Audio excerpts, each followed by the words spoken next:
بسم اللہ الرحمن الرحیم۔ السلام علیکم ورحمۃ اللہ وبرکاتہ۔ ناظرین، امید کرتا ہوں آپ سب لوگ خیر و عافیت سے ہوں گے۔ محترم ناظرین، آج کی اس خاص ویڈیو میں ہم آپ کے ساتھ حضرت ابراہیم علیہ السلام کی زندگی اور حضرت ابراہیم علیہ السلام کی زندگی کے ساتھ جڑے چند واقعات اور اس کے ساتھ ساتھ حضرت ابراہیم علیہ السلام کی سیرت کے چند پہلوؤں کا بھی تذکرہ کریں گے۔ لہٰذا مزید ویڈیو شروع کرنے سے پہلے آپ سے گزارش ہے کہ اس ویڈیو کو اینڈ تک مکمل ضرور دیکھیے گا، اور اگر ویڈیو اچھی لگے تو ویڈیو کو لائک کیجیے اور چینل کو سبسکرائب کیجیے۔ محترم ناظرین، سب سے پہلے آپ کو بتاتے چلیں کہ حضرت ابراہیم علیہ السلام اللہ تبارک و تعالیٰ کے جلیل القدر اور مقرب ترین پیغمبروں میں سے ایک ہیں، جنہیں خلیل اللہ یعنی اللہ کے دوست کے خطاب سے نوازا گیا۔ حضرت نوح علیہ السلام کے بعد آپ علیہ السلام وہ پہلے نبی ہیں جنہیں اللہ تبارک و تعالیٰ نے توحید کی دعوت پھیلانے کے لیے مبعوث فرمایا۔ حضرت ابراہیم علیہ السلام نے عراق، مصر، شام، فلسطین سے لے کر عرب کے صحرائی وادیوں تک توحید کی دعوتیں عام کی۔ پھر اپنے مشن کے لیے سرزمین عرب میں اپنے بڑے بیٹے حضرت اسماعیل علیہ السلام، شام و فلسطین میں دوسرے بیٹے حضرت اسحاق علیہ السلام اور مشرقی اردن میں اپنے بھتیجے حضرت لوط علیہ السلام کو مقرر فرمایا۔ محترم ناظرین، یہاں پر آپ کو اس بات سے آگاہ کرتے چلیں کہ اللہ تبارک و تعالیٰ نے قرآن مجید میں 69 مقامات پر حضرت ابراہیم علیہ السلام کا ذکر کیا ہے۔ کہتے ہیں کہ حضرت ابراہیم علیہ السلام کے آباء و اجداد عرب سے ہجرت کر کے بابل میں آباد ہو گئے تھے، وہیں آپ علیہ السلام کی ولادت ہوئی۔ آپ علیہ السلام کے والد کا نام تعارف تھا، لیکن آزر کے نام سے مشہور تھے۔ روایات کے مطابق حضرت ابراہیم علیہ السلام کی پیدائش کے وقت آزر کی عمر 75 سال تھی۔ حضرت ابراہیم علیہ السلام کے علاوہ آزر کے 2 بیٹے اور تھے، ایک کا نام ناہور اور دوسرے کا حران تھا۔ حران کا انتقال آزر کی زندگی میں ہی ہو گیا تھا۔ حران کا ایک اور بیٹا تھا جس کا نام لوط علیہ السلام تھا۔ لوط علیہ السلام نے باپ کے انتقال کے بعد اپنی زندگی کا بیشتر حصہ چچا حضرت ابراہیم علیہ السلام کے ساتھ گزارا، یہاں تک کہ اللہ رب العزت نے حضرت لوط علیہ السلام کو بھی نبوت سے سرفراز فرمایا۔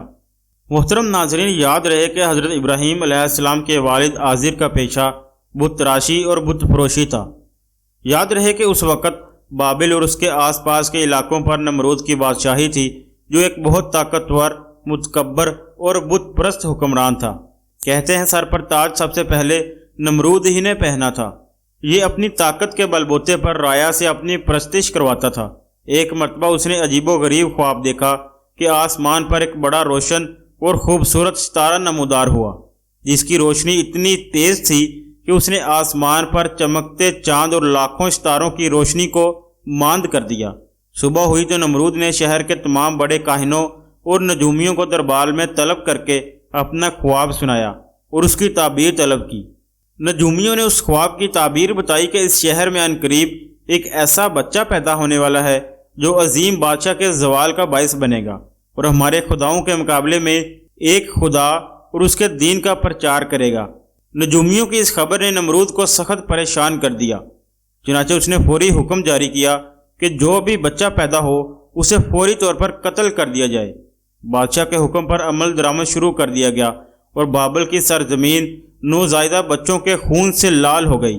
لیکن حضرت ابراہیم علیہ السلام کی ولادت اللہ تبارک و تعالیٰ کی منشا تھی، اور ابھی بادشاہ کے فرمان کو کچھ ہی وقت گزرا تھا کہ حضرت ابراہیم علیہ السلام کی ولادت کا وقت قریب آ گیا۔ آزر اور ان کی بیوی کو اپنی اولاد کا خون کسی صورت قبول نہ تھا، لہٰذا دونوں نے اسے چھپ کر پالنے کا فیصلہ کر لیا اور بچے کی پیدائش سے پہلے ہی بابل کے پہاڑوں کے درمیان ایک غار تلاش کر لیا۔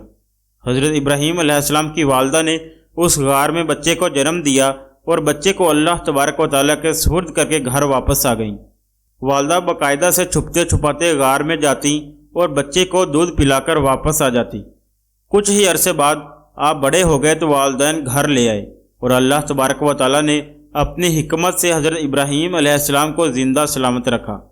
محترم ناظرین، یاد رہے کہ حضرت ابراہیم علیہ السلام کو اللہ تبارک و تعالیٰ نے بچپن ہی سے صراط مستقیم پر رکھا تھا اور اپنا رسول منتخب کر لیا تھا، جیسا کہ قرآن مجید کی سورہ انبیاء کی آیت نمبر 51 میں اللہ تبارک و تعالیٰ ارشاد فرماتے ہیں، اور ہم نے ابراہیم علیہ السلام کو پہلے ہی سے ہدایت دی تھی اور ہم ان کے حال سے واقف تھے۔ حضرت ابراہیم علیہ السلام نے والد کو بت تراشتے اور ان کو پوجتے دیکھا تو ان سے سوال کیا، یہ کیا ہیں؟ والد نے کہا کہ یہ ہمارے خدا ہیں۔ حضرت ابراہیم علیہ السلام نے تعجب سے کہا، یہ کیسے خدا ہیں کہ جن کو آپ پتھر کے ٹکڑوں سے تراش رہے ہیں؟ کہتے ہیں کہ ایک دن والد نے انہیں ایک ٹوکرے میں بہت سے بت رکھ کر دیے کہ انہیں بازار جا کر بیچ آؤ۔ والد کے حکم کی پیروی کرتے ہوئے ٹوکرا لے کر بازار پہنچ گئے اور آواز لگائی، اے لوگو، آؤ اور اپنے ان خداؤں کو خرید لو جو تم کو نفع پہنچا سکتے ہیں اور نہ نقصان۔ لوگ وہاں پر جمع ہوتے، اپنے خداؤں کے بارے میں حضرت ابراہیم علیہ السلام کی گفتگو کو تعجب سے سنتے اور آگے بڑھ جاتے۔ بازار جانے کے یہ سلسلہ کئی دن تک جاری رہا، جب ایک بت بھی نہ بکا بلکہ لوگوں نے حضرت ابراہیم علیہ السلام کی شکایتوں کے انبار لگا دیے تو آپ کو بازار بھیجنا بند کر دیا۔ البتہ حضرت ابراہیم علیہ السلام بچپن ہی سے معبود حقیقی کی جستجو اور نظام کائنات پر غور و تدبر کرنے لگے۔ اللہ تبارک و تعالیٰ نے حضرت ابراہیم علیہ السلام کو بچپن ہی میں رشد و ہدایت اور عقل سلیم عطا فرمائی تھی۔ وہ جب چھوٹے تھے تو حیران ہو کر سوچتے تھے کہ اپنے ہاتھوں سے تراشے پتھر کے ٹکڑے ہمارے معبود کیسے ہو سکتے ہیں۔ انہیں اس معبود حقیقی کی تلاش تھی جس نے انہیں بنایا ہے۔ دن رات اسی جستجو اور فکر میں رہتے۔ پھر باری تعالیٰ نے انہیں کائنات کی کچھ اور چیزوں کا بھی مشاہدہ کروایا، جیسا کہ قرآن پاک میں ارشاد ہے، اور ہم نے ابراہیم علیہ السلام کو آسمانوں اور زمین کے عجائبات دکھانے لگے تاکہ وہ خوب یقین کرنے والوں میں سے ہو جائیں۔ یعنی جب رات نے ان کو پردہ تاریکی سے ڈھانپ لیا تو آسمان میں ایک ستارہ نظر آیا۔ کہنے لگے، یہ میرا پروردگار ہے۔ جب وہ غائب ہوا تو کہنے لگے کہ مجھے غائب ہو جانے والے تو پسند نہیں۔ پھر جب چاند کو چمکتے دیکھا تو کہنے لگے، یہی میرا پروردگار ہے۔ لیکن جب وہ بھی چھپ گیا تو بول اٹھے کہ اگر میرا پروردگار مجھے سیدھا راستہ نہیں دکھائے گا تو میں ان لوگوں میں سے ہو جاؤں گا جو بھٹک رہے ہیں۔ پھر جب صبح سورج کو دیکھا کہ وہ آسمان پر جگمگا رہا ہے تو کہنے لگے، میرا پروردگار یہ ہے، یہ سب سے بڑا ہے۔ مگر جب وہ بھی غروب ہو گیا تو کہنے لگے، لوگو، جن چیزوں کو تم اللہ کا شریک بناتے ہو میں ان سے بیزار ہوں۔ یہ ڈوبنے اور ہونے والے میرا رب نہیں ہو سکتے۔ وہ ہستی کوئی اور ہے جس نے ان سب کو پیدا کیا ہے، جو کل کائنات کا مالک اور خالق ہے۔ میں نے سب سے یکسو ہو کر اپنی ذات کو اس کی طرف متوجہ کر لیا ہے جس نے آسمانوں اور زمین کو پیدا کیا، اور میں مشرکوں میں سے نہیں ہوں۔ محترم ناظرین، روایات میں آتا ہے کہ نبوت سے سرفراز ہونے کے بعد حضرت ابراہیم علیہ السلام نے سب سے پہلے اپنے والد کو توحید کی دعوت دی۔ اس سلسلے میں ان کا اپنے والد سے کیا مناظرہ ہوا، اسے قرآن پاک کی سورہ مریم میں یوں بیان کیا گیا ہے، اور جب ابراہیم نے اپنے والد سے کہا کہ ابا، ایسی چیزوں کو کیوں پوجتے ہو جو سن سکتی ہیں اور نہ دیکھ سکتی ہیں اور نہ ہی آپ کے کچھ کام آ سکتی ہیں؟ ابا، مجھے ایسا علم ملا ہے جو آپ کو نہیں ملا، تو آپ میرے ساتھ ہو جائیے، میں آپ کو سیدھی راہ پر چلا دوں گا۔ اے میرے ابا، شیطان کی پوجا نہ کیجیے، بے شک شیطان اللہ کا نافرمان ہے۔ ابا، ڈر لگتا ہے کہ آپ کو اللہ کا عذاب نہ آ پکڑے، تو آپ شیطان کے ساتھ ہی ہو جائیں گے۔ محترم ناظرین، آپ نے ملاحظہ فرمایا کہ حضرت ابراہیم علیہ السلام نے ادب و احترام کے تقاضوں کو پوری طرح ملحوظ خاطر رکھتے ہوئے نہایت محبت اور پیار سے باپ کو توحید کے بارے میں آگاہ فرمایا، لیکن مشرک باپ نے اس نرمی اور پیار کے جواب میں نہایت درشتی اور سختی سے بیٹے سے کہا، تو اگر میرے معبودوں کی مخالفت کرنے سے باز نہ آیا تو یاد رکھ، میں تجھ سے بہت سختی سے پیش آؤں گا۔ جیسا کہ قرآن پاک کی سورہ مریم کی 46 اور 47ویں آیت میں اللہ تبارک و تعالیٰ ارشاد فرماتے ہیں، آزر نے کہا کہ اے ابراہیم، کیا تم میرے معبودوں سے برگشتہ ہے؟ اگر تو باز نہ آیا تو میں تجھے سنسار کر دوں گا اور تو ہمیشہ کے لیے مجھ سے دور ہو جا۔ اس موقع پر حضرت ابراہیم علیہ السلام نے السلام علیکم کہا اور کہا کہ میں آپ کے لیے اپنے پروردگار سے بخشش طلب کروں گا، بے شک وہ مجھ پر مہربان ہے۔ محترم ناظرین، پھر حضرت ابراہیم علیہ السلام کی قوم کا عید کا دن قریب آیا تو پوری قوم شہر سے باہر جا کر عید کی خوشیاں منانے کی تیاریوں میں مصروف ہو گئی۔ لوگوں نے حضرت ابراہیم علیہ السلام کو بھی ساتھ چلنے کی دعوت دی۔ دراصل وہ کسی ایسے موقع کی تلاش میں تھے کہ جب کوئی اور نہ ہو اور وہ سب سے بڑے عبادت خانے میں رکھے بتوں کو مسمار کر دیں۔ چنانچہ لوگوں نے عید کی صبح سب سے پہلے اپنے بتوں کو سجایا، پھر حسب روایت ان کے آگے طرح طرح کے کھانے سجائے۔ ان میں رواج تھا کہ میلے سے واپس آ کر اس کھانے کو بڑے احترام سے کھاتے تھے۔ اس کام سے فارغ ہو کر سب لوگ شہر سے باہر میلے میں چلے گئے تو حضرت ابراہیم علیہ السلام نے کلہاڑا لیا، بت خانے میں داخل ہو گئے اور بتوں کو توڑنا شروع کر دیا، جس کا نقشہ قرآن پاک میں اللہ تبارک و تعالیٰ نے سورہ الصفات کی آیت نمبر 91 سے 93 میں یوں بیان کیا ہے۔ حضرت ابراہیم علیہ السلام چھپتے چھپاتے ان کے معبودوں کے پاس گئے اور فرمانے لگے، تم کھاتے کیوں نہیں؟ تمہیں کیا ہو گیا ہے؟ تم بولتے کیوں نہیں؟ پھر ان کے دائیں ہاتھ سے مارنا اور توڑنا شروع کر دیا۔ جب تمام بت توڑ دیے تو آپ علیہ السلام نے کلہاڑا بڑے بت کے کندھے پر لٹکا دیا اور گھر واپس آ گئے۔ شام کو لوگ خوشی خوشی میلے سے واپس آئے اور بتوں کے پاس پہنچے تاکہ کھانا تناول کریں، لیکن وہاں کا تو منظر ہی ہیبت ناک تھا، سب بت اوندے پڑے ہوئے تھے۔ یہ منظر دیکھ کر وہ غصے سے پاگل ہو گئے۔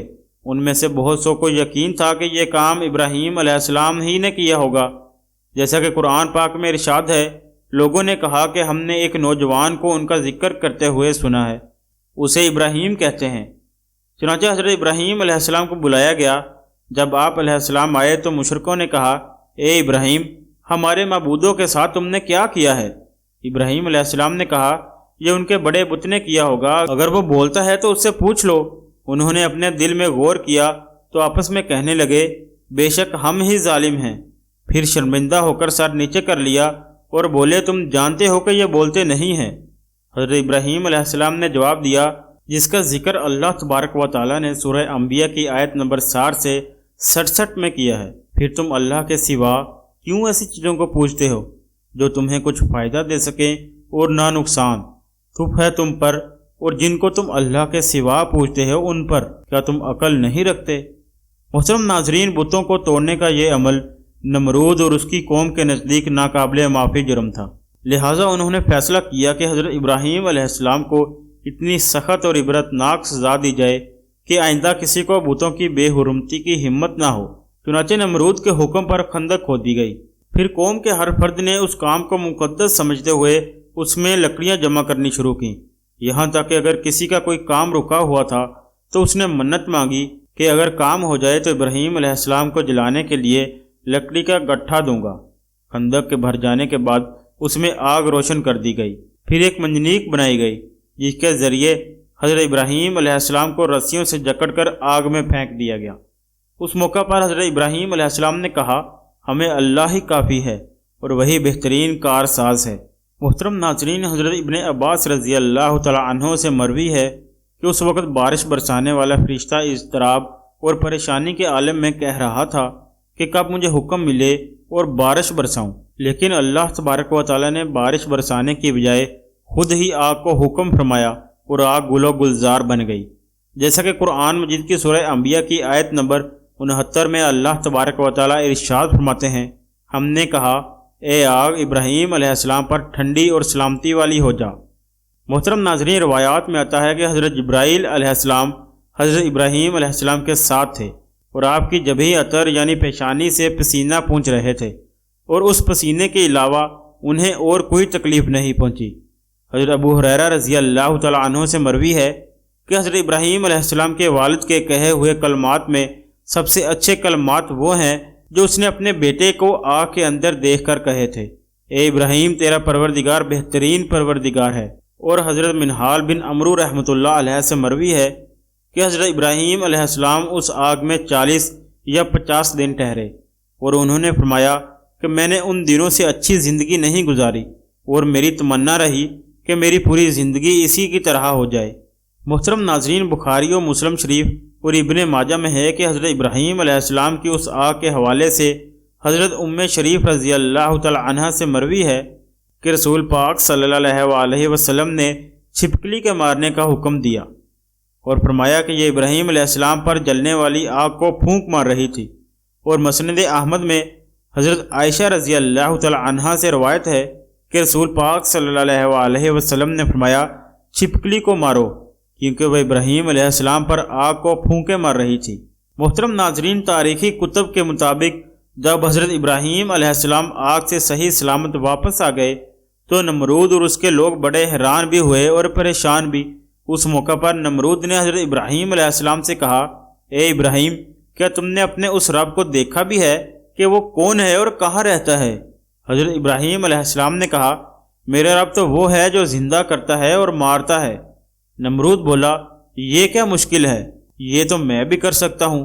اس نے اپنے 2 غلاموں کو دربار میں بلایا، ان میں سے ایک کو قتل اور دوسرے کو چھوڑ دیا۔ پھر بولا، دیکھو میں نے ایک کو مار دیا اور دوسرے کو زندگی دے دی۔ حضرت ابراہیم علیہ السلام نے اس کی بیوقوفی کی بات سن کر فرمایا، میرا اللہ تو سورج کو مشرق سے نکالتا ہے، تم اسے مغرب سے نکال دو۔ حضرت ابراہیم علیہ السلام کے اس سوال کا نمرود کے پاس کوئی جواب نہ تھا، چنانچہ وہ حواس باختہ ہو کر دربار سے اٹھ کر چلا گیا۔ روایات میں آتا ہے کہ آگ میں ڈالے جانے کے بعد حضرت ابراہیم علیہ السلام نے بابل سے ہجرت کا ارادہ فرمایا اور اپنے اہل خانہ کے ساتھ ہجرت کر گئے۔ حضرت ابراہیم علیہ السلام نے بابل ہی میں اپنی چچا زاد بہن حضرت سارہ علیہ السلام سے شادی کر لی تھی۔ پھر اللہ تبارک و تعالیٰ نے آپ علیہ السلام کو بیت المقدس جانے کا حکم فرمایا۔ اس وقت آپ علیہ السلام کی عمر 75 سال تھی۔ بیت المقدس میں کچھ عرصہ قیام کے بعد آپ علیہ السلام مصر ہجرت کر گئے۔ محترم ناظرین، یہاں پر آپ کو بتاتا چلوں کہ یہ ہجرت کا سارا واقعہ ہم نے ایک پچھلی ویڈیو میں بیان کیا ہے، جس ویڈیو کا لنک میں آپ کو اس ویڈیو کے لاسٹ میں دے دوں گا، لہٰذا آپ اس ویڈیو کو بھی دیکھ سکتے ہیں۔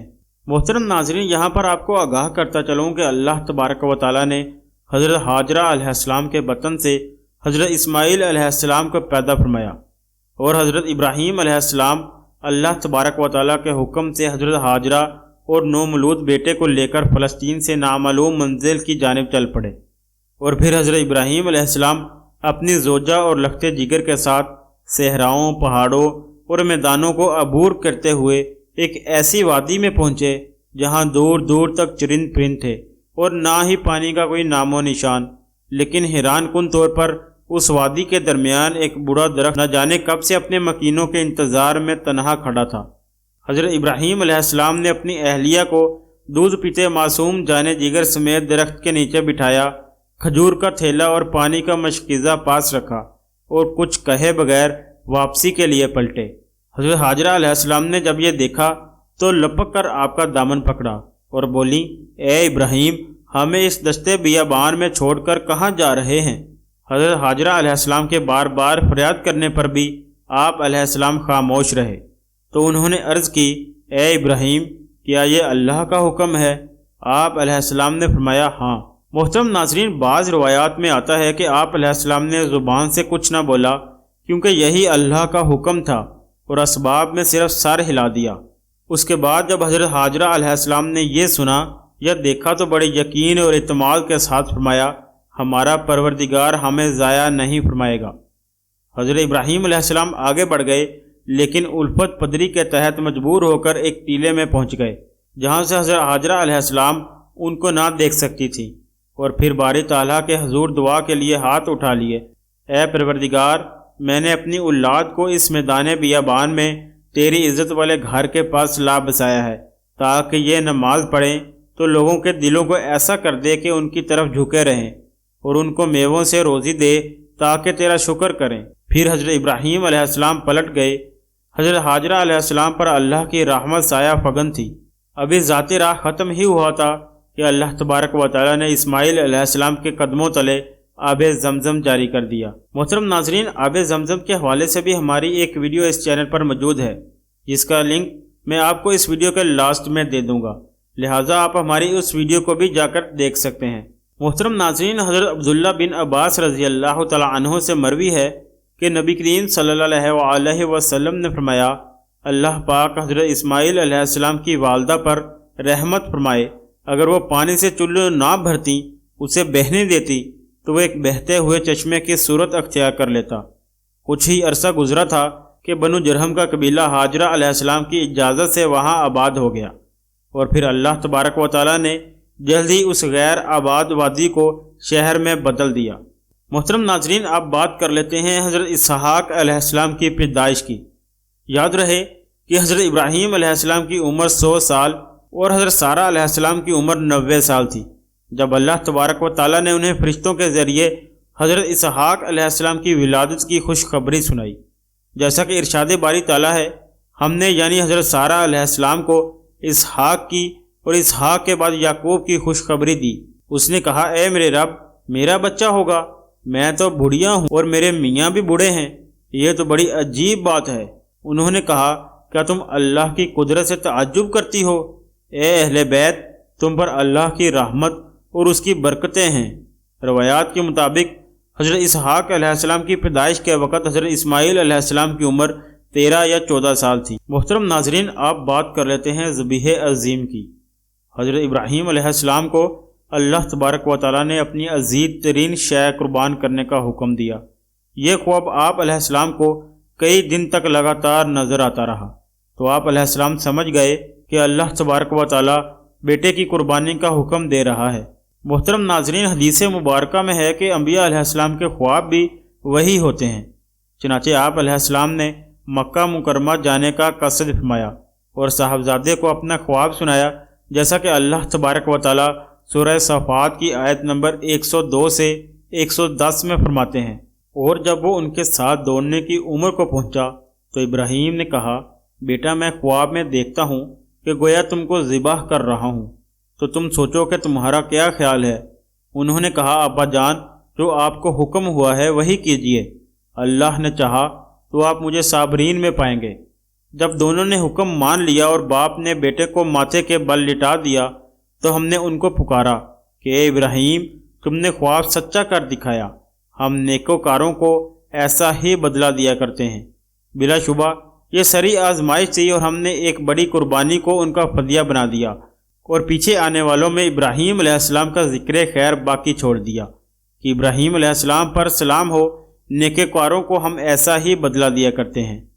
محترم ناظرین، یوں حضرت ابراہیم علیہ السلام کی قربانی بارگاہ خداوندی میں قبول ہوئی اور ان کی سعادت مند اور فرمانبردار بیٹے کی جگہ جنت سے بڑی آنکھوں اور سفید رنگ کا خوبصورت مینڈا ذبح ہوا۔ اللہ تبارک و تعالیٰ نے اس عظیم قربانی کو رہتی دنیا تک کے لیے جاری کر دیا۔ محترم ناظرین، اب بات کر لیتے ہیں بیت اللہ شریف کی تعمیر کی۔ روایات کے مطابق اللہ تبارک و تعالیٰ نے حضرت ابراہیم علیہ السلام کو حکم دیا کہ میرے گھر کی تعمیر کرو۔ چنانچہ ایک بار پھر حضرت ابراہیم علیہ السلام مکہ مکرمہ تشریف لائے، حضرت اسماعیل علیہ السلام کو ساتھ لیا اور حضرت جبرائیل علیہ السلام کی نشاندہی اور مدد سے بیت اللہ شریف کی تعمیر شروع کر دی۔ حضرت اسماعیل علیہ السلام پتھر اور مٹی کا گارا دیتے جاتے، جیسا کہ قرآن پاک کی سورہ بقرہ کی آیت نمبر 127 میں اللہ تبارک و تعالیٰ ارشاد فرماتے ہیں کہ جب ابراہیم اور اسماعیل علیہ السلام بیت اللہ کی بنیادیں اونچی کر رہے تھے تو دعا بھی کرتے جا رہے تھے کہ اے ہمارے پروردگار، ہم سے یہ خدمت قبول فرما، بے شک تو سننے اور جاننے والا ہے۔ جب دیواریں اونچی ہو گئیں تو انہیں مزید اونچا کرنے کے لیے حضرت اسماعیل علیہ السلام حضرت جبرائیل علیہ السلام کی نشاندہی پر ایک پتھر لے آئے، جس پر چڑھ کر حضرت ابراہیم علیہ السلام کعبے کی دیواریں بلند کرنے لگے۔ یہ پتھر خود کار زینے کی طرح اوپر نیچے اور دائیں بائیں حرکت کرتا۔ جنت کے اس پتھر پر حضرت ابراہیم علیہ السلام کے قدموں کے نشان آج بھی موجود ہیں۔ پہلے یہ پتھر ملتزم اور اسود کے درمیان کعبہ شریف کی دیوار سے منسلک تھا، پھر حضرت عمر فاروق رضی اللہ تعالی عنہ نے اپنے دور خلافت میں اسے وہاں سے ہٹا کر موجودہ جگہ نصب فرمایا۔ کعبۃ اللہ کی تعمیر کے بعد حضرت جبرائیل علیہ السلام کی نشاندہی پر حضرت اسماعیل علیہ السلام جبل ابو قیس گئے، جس کی آغوش میں جنت کا ایک اور یعقوب حجر اسود محفوظ تھا۔ اسے حضرت ابراہیم علیہ السلام نے کعبہ شریف کے جنوبی کونے میں نصب فرمایا۔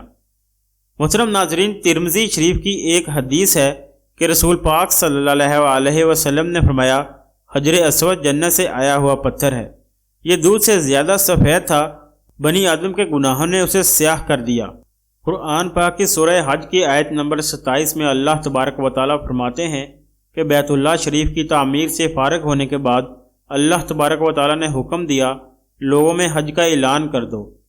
اور محترم ناظرین، یہ اللہ تبارک و تعالیٰ کی قدرت تھی کہ مکے کے ایک پہاڑ کی چوٹی سے بلند ہونے والی صدا دل نواز دنیا کے کونے کونے تک پہنچ گئی۔ پورے ارض و آسمان پر ہر ذی روح نے اسے سنا۔ محترم ناظرین، یاد رہے کہ اللہ عز و جل نے حضرت ابراہیم علیہ السلام خلیل اللہ کو 2 عظیم فرزند عطا فرمائے اور دونوں کو نبوت سے سرفراز فرمایا۔ ایک حضرت اسماعیل علیہ السلام جو حضرت حاجرہ علیہ السلام کے بطن سے پیدا ہوئے، اور دوسرے حضرت اسحاق علیہ السلام جو حضرت سارہ علیہ السلام کے بطن سے پیدا ہوئے۔ حضرت اسماعیل علیہ السلام کی نسل سے عرب کے تمام قبائل وجود میں آئے، اور یاد رہے کہ آپ علیہ السلام کی اولاد میں سے ہی امام الانبیاء، آقائے دو جہاں، خاتم النبیین حضرت محمد مصطفیٰ صلی اللہ علیہ وسلم دنیا میں رونق افروز ہوئے، جبکہ حضرت اسحاق علیہ السلام سے حضرت یعقوب علیہ السلام پیدا ہوئے، جنہیں اسرائیل بھی کہا جاتا ہے، اور اسی لیے ان کی نسل کو بنی اسرائیل کہتے ہیں۔ بنی اسرائیل میں جو انبیاء علیہ السلام دنیا میں مبعوث کیے گئے ان کی تعداد بہت زیادہ ہے، تاہم بنی اسرائیل میں نبوت کا سلسلہ حضرت عیسیٰ علیہ السلام پر ختم ہوا۔ محترم ناظرین، قرآن پاک میں حضرت ابراہیم علیہ السلام کی زندگی کا ایک واقعہ بیان ہوا ہے جو کہ مشاہدہ قدرت کی فرمائش سے متعلق ہے۔ یاد رہے کہ حضرت ابراہیم علیہ السلام کائنات کی تخلیق پر غور و فکر کرتے اور اس کی اصلیت معلوم کرنے کے جستجو میں رہا کرتے تھے۔ ایک دن اللہ تبارک و تعالیٰ سے عرض کیا کہ اے معبود حقیقی، میں یہ دیکھنا چاہتا ہوں کہ تم مردوں کو کس طرح زندہ کرے گا۔ قرآن پاک کی سورہ بقرہ کی آیت نمبر 60 میں اللہ تبارک و تعالیٰ نے اس کا ذکر یوں فرمایا، اور جب ابراہیم نے اللہ سے کہا کہ اے پروردگار مجھے دکھا کہ تم مردوں کو کیسا زندہ کرے گا، اللہ تبارک و تعالیٰ نے فرمایا کہ تم نے اس بات کو باور نہیں کیا؟ انہوں نے کہا کیوں نہیں، لیکن میں دیکھنا اس لیے چاہتا ہوں کہ میرا دل اطمینان کامل حاصل کرے۔ اللہ نے فرمایا 4 پرندے پکڑ پاس منگوا لو اور ٹکڑے ٹکڑے کر دو، پھر ان کا ایک ٹکڑا ہر ایک پہاڑ پر رکھ دو، پھر ان کو بلاؤ تو تمہارے پاس دوڑتے چلے آئیں گے، اور جان رکھو کہ اللہ غالب اور صاحب حکمت ہے۔ چنانچہ اللہ تبارک و تعالیٰ کے حکم سے 4 پہاڑوں پر رکھے ہوئے پرندوں کے مختلف اعضاء ان کی طرف آتے رہے اور جڑتے رہے، یہاں تک کہ ان کے بدن کے تمام اجزاء آپس میں جڑ گئے، ان پر پہلے کی طرح پر آ گئے اور وہ اسی طرح اڑ گئے۔ محترم ناظرین، یاد رہے کہ اللہ تبارک و تعالیٰ ایسے معجزات سے منکروں کو یہ بات دکھانا اور سمجھانا چاہتا ہے کہ اللہ تبارک و تعالیٰ ہر شے پر قدرت رکھتا ہے، لیکن جن کے دل سیاہ ہوں وہ اللہ تبارک و تعالیٰ کی قدرت کا اقرار نہیں کرتے۔ محترم ناظرین، یہاں پر آخر میں آپ کو یہ بھی بتاتے چلے کہ حضرت ابراہیم علیہ السلام کی عمر مختلف تاریخی کتب کے مطابق 175 سال بتائی جاتی ہے، جبکہ آپ کی زوجہ محترمہ حضرت سارہ علیہ السلام کی عمر 127 برس بتائی جاتی ہے۔ محترم ناظرین، یہ تھے حضرت ابراہیم علیہ السلام کی زندگی کے چند واقعات۔ تو آج کی ویڈیو کے لیے اتنا ہی۔ اگر ویڈیو اچھی لگے تو ویڈیو کو لائک کیجئے اور چینل کو سبسکرائب کیجئے تاکہ اس طرح کی مزید آنے والی ویڈیوز آپ تک بروقت پہنچ سکے۔ آپ کو ہماری ویڈیوز کیسی لگتی ہیں اس کا اظہار کومنٹ باکس میں ضرور کیجئے گا۔ ملتے ہیں کسی اگلی ویڈیو میں، تب تک کے لیے اپنا اور اپنے پیاروں کا بہت سارا خیال رکھیے گا۔ اللہ حافظ۔